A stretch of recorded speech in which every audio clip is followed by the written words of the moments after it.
Welcome to Innovations in the Field, brought to you by BASF. Hello, I'm Colleen Callahan, and thank you for subscribing to this podcast series. North Dakota's weather has shown that it can deliver a knockout punch.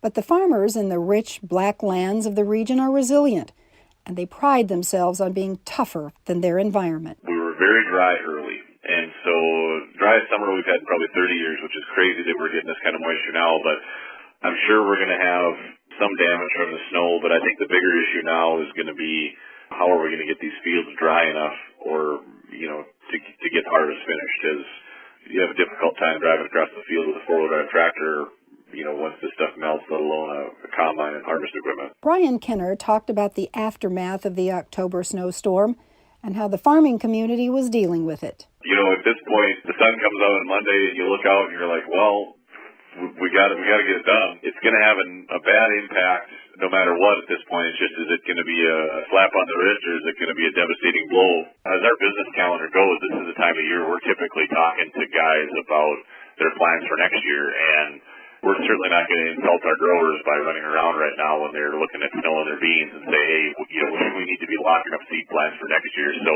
it's going to back our calendar up that way too, and everything's going to be delayed.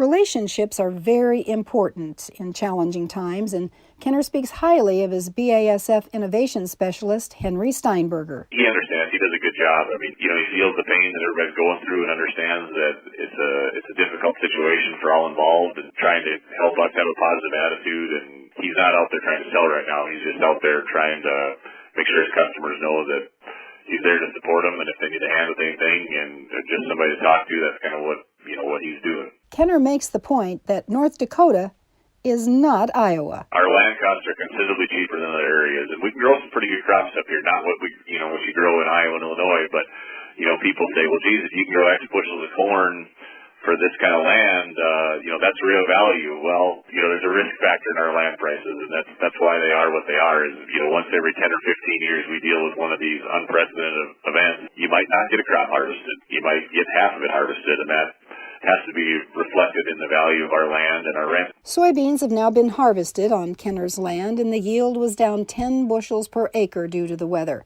Adversity is real in agriculture, but so is cooperation and determination. The tough times pass, but tough people stay. Brian Kenner, along with other leading-edge farmers, dealers, and consultants, are featured in select issues of Progressive Farmer Magazine's Innovations in the Field, sponsored by BASF. You can also go online to dtnpf.com/innovations. Check out our other two related podcasts on this website as well. And thanks for listening.